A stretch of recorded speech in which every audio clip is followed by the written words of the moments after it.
बहुत समय पहले की बात है। वैशाली नगरी उस समय समृद्ध और प्रसिद्ध नगरी थी। दूर दूर से व्यापारी वहां आते थे। नगर में बड़े बड़े भवन थे, सुंदर उद्यान थे और लिच्छवी राजकुमारों का प्रभाव था। इसी समय वैशाली में एक स्त्री रहती थी जिसका नाम अम्बपाली, जिसे बाद की परंपराओं में आम्रपाली कहा गया। वह नगर की प्रसिद्ध गणिका थी। उसके पास एक सुंदर आम्र वन भी था। उस समय भगवान बुद्ध अपने भिक्षु संघ के साथ वैशाली की ओर जा रहे थे। जब बुद्ध कोटी गांव पहुंचे तब आम्रपाली को समाचार मिला, भगवान बुद्ध यहाँ आए हैं। यह समाचार सुनकर आम्रपाली बुद्ध से मिलने के लिए निकल पड़ी। उसने अपने उत्तम वाहनों को तैयार कराया और वैशाली से बुद्ध के दर्शन के लिए चली गई। जहाँ तक वाहन जा सकता था वह वहां तक वाहन से गई। उसके बाद पैदल भगवान बुद्ध के पास पहुंची। बुद्ध के सामने जाकर उसने उनका अभिनंदन किया और एक और बैठ गई। बुद्ध ने उससे धर्म की बात कही। पहले विनय में इस प्रसंग का वर्णन बहुत सीधा है। बुद्ध ने उसे धर्म का उपदेश दिया, उसे समझाया और प्रसन्न किया। आम्रपाली ने यह धर्मोपदेश सुना। फिर उसने बुद्ध से कहा, भंते, क्या आप कल मेरे यहाँ भिक्षु सहित भोजन स्वीकार करेंगे? बुद्ध ने मौन रहकर उसका निमंत्रण स्वीकार कर लिया। आम्रपाली ने बुद्ध की स्वीकृति समझी और उन्हें प्रणाम कर वहां से चली गई। लेकिन उसी समय वैशाली के लिच्छवी राजकुमारों को भी पता चला कि बुद्ध वैशाली आए हैं। वे भी अपने भव्य रथों पर सवार होकर बुद्ध से मिलने निकल पड़े।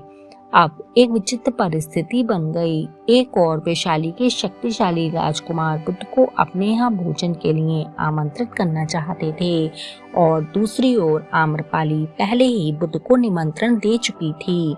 जब राजकुमारों को पता चला कि बुद्ध ने आम्रपाली का निमंत्रण स्वीकार कर लिया है तो वे भगवान बुद्ध को अपने निमंत्रण के लिए मनाने लगे। लेकिन बुद्ध पहले ही आम्रपाली का निमंत्रण स्वीकार कर चुके थे। अगले दिन आम्रपाली ने आम्रवन में बुद्ध और भिक्षु संघ के लिए भोजन बनवाया। समय आने पर बुद्ध अपने भिक्षु संघ के साथ उनके यहाँ पहुंच गए। समय आने पर उन्होंने भोजन ग्रहण किया और जब भोजन समाप्त हो गया तब आम्रपाली एक और बैठी और उसने बुद्ध से कहा, भंते, मैं यह आम्रवन बुद्ध के नेतृत्व वाले भिक्षु संघ को दान करती हूँ। बुद्ध ने उस आम्रवन को स्वीकार कर लिया। इस प्रकार आम्रपाली का आम्रवन बुद्ध और भिक्षु संघ को प्राप्त हुआ। यह इस कथा का वह भाग है जो प्राचीन पाली स्रोत में स्पष्ट रूप से मिलता है और इस कथा की सबसे महत्वपूर्ण बात यही है, बुद्ध ने आम्रपाली को उसके पेशे या सामाजिक पहचान के कारण अपने पास आने से नहीं रोका। जब वह उनके पास आई तो बुद्ध ने उसे धर्म की शिक्षा दी। उसने निमंत्रण दिया, बुद्ध ने स्वीकार किया। उसने भोजन कराया, बुद्ध ने वह भी स्वीकार किया और अंत में उसने अपना आम्रवन संघ को दान कर दिया। बौद्ध ग्रंथों में आम्रपाली के जीवन का एक और महत्वपूर्ण पक्ष देखने को मिलता है। थेरी गाथा में आम्रपाली के नाम से 2 पद मिलते हैं जिनमें वह अपने पुराने सौंदर्य और बाद में शरीर में आए वृद्धावस्था के परिवर्तन को देखकर चिंतित हो जाती है। यानी जिस सौंदर्य को संसार कभी स्थायी समझता था वही समय के साथ बदल गया। यौवन बीत गया, शरीर बदल गया, लेकिन इसी परिवर्तन को देखकर उसके भीतर एक गहरी समझ पैदा हुई। जो कुछ उत्पन्न होता है वह बदलता है और जो बदलता है वह स्थायी नहीं है। आम्रपाली की कहानी इसलिए केवल एक प्रसिद्ध स्त्री और बुद्ध की मुलाकात की कहानी नहीं है। यह उस समय की सामाजिक धारणाओं के बीच बुद्ध के व्यवहार की भी एक महत्वपूर्ण घटना है। जिस स्त्री को समाज उसकी पहचान से देखता था, बुद्ध ने उसके सामने धर्म का द्वार बंद नहीं किया।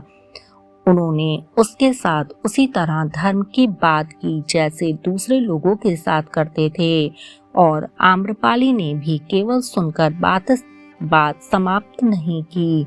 उसने बुद्ध को भोजन कराया और अपना आम्रवन संघ को दान कर दिया। इस कथा का सबसे सुंदर हिस्सा शायद यही है, किसी मनुष्य का अतीत उसके पूरे भविष्य का फैसला नहीं करता। इंसान जिस जगह खड़ा है वहीं से अपने जीवन की दिशा बदल सकता है। आम्रपाली का नाम इसलिए बौद्ध परंपरा में याद रह गया कि वह बुद्ध के सामने आई, उनकी बात सुनी, श्रद्धा दिखाई और अपना आम्रवन संघ को अर्पित कर दिया। वैशाली का यह आम्रवन बाद में बुद्ध की स्मृति से जुड़ा एक प्रसिद्ध स्थान बन गया और सदियों बाद भी आम्रपाली और बुद्ध की वह भेंट इसलिए सुनाई जाती रही क्योंकि उस मुलाकात में ना कोई राजसी प्रदर्शन था, ना किसी बड़े व्यक्ति की शर्त। एक और बुद्ध थे, दूसरी ओर वैशाली के आम्रपाली ने निमंत्रण दिया, बुद्ध ने उसे स्वीकार कर लिया। उसने भोजन कराया और फिर अपना आम्रवन दान दे दिया। बस इतना सा ही प्रसंग था, लेकिन इतिहास और बौद्ध परंपरा में उसकी गूंज बहुत दूर दूर तक गई। मित्रों, अगर कहानी अच्छी लगी हो तो कहानी को लाइक और हमारे चैनल को सब्सक्राइब करना ना भूलें। धन्यवाद।